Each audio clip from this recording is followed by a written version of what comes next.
really got tired of my son going to camp and coming home, and I would ask him what he got, and here's what he would say: "Oh, it was awesome." I'd be like, "But what else?" "Oh, worship was incredible, man." And 3 days later, it's like he had never even gone. And I was like, something's gotta change. How do you incorporate apologetics into this? And I didn't want it to just be simply an educational camp. So we had to figure out a way to, like, how do we make it school, but give them the full camp experience?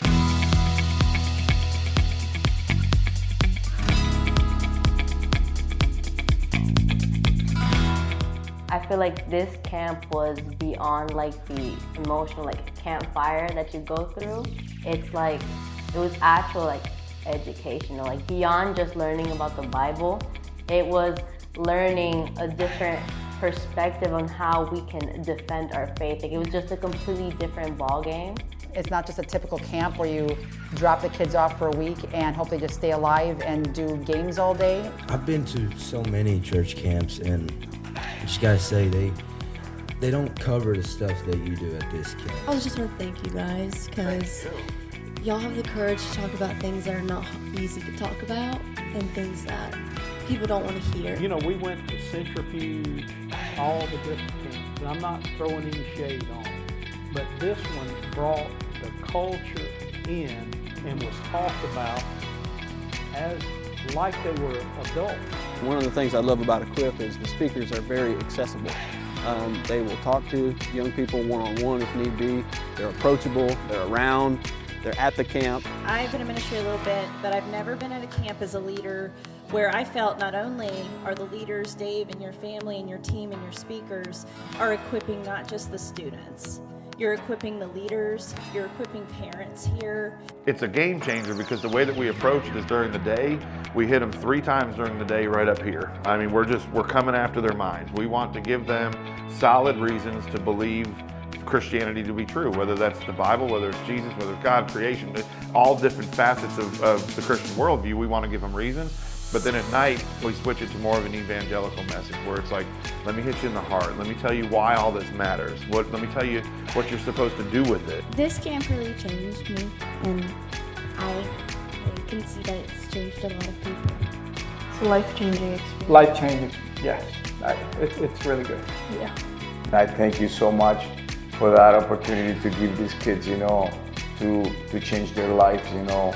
So to see the change in these kids and how much they hunger for the Lord, it's something great to see. That's what we live for, to see the fire of the gospel ignited in the hearts of the next generation. It stuck, and it's a blessing that it was extended. Like, it was extended all the way to home.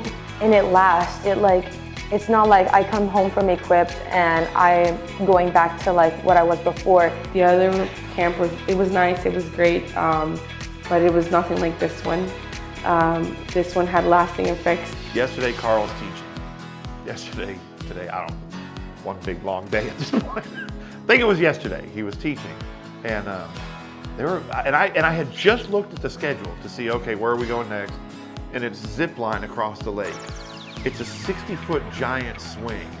It's catwalk where they're 25 foot in the air walking across a lot. Of course, they're hard stuff, but it's a catwalk. It's the lake is opening up. Like, there's all this stuff to do. Carl's up against the time, and he goes, all right, for sake of time, I'm gonna have to cut these out. And the kids were like, no, keep going. For the sake of time, I gotta cut a bunch of stuff out here, but let's do something here.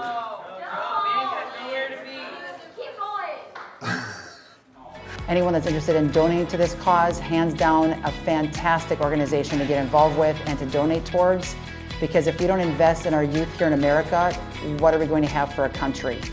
They're just investing everything, their time, their money into something that is gonna help us in the future, my generation especially, and those younger than me. I ask you kindly with all my heart, please donate, please invest. Well, clearly, the end result, the ROI in business, return on investment, would be some sort of dollar return. However, this is an investing for eternity because you have the relationships that are developed in children and the next generation, as we just spoke of. Their relationship with Christ is the most important because of eternity. So the investment here, you're investing in eternity. You should really donate. You should definitely donate because people need this camp. In ministry, there are goers and there are senders, but they both share in the rewards. I was there when 183 youth walked the aisle, but those who helped underwrite it share in those rewards. I'm so thrilled to see what God is doing through Reasons for Hope.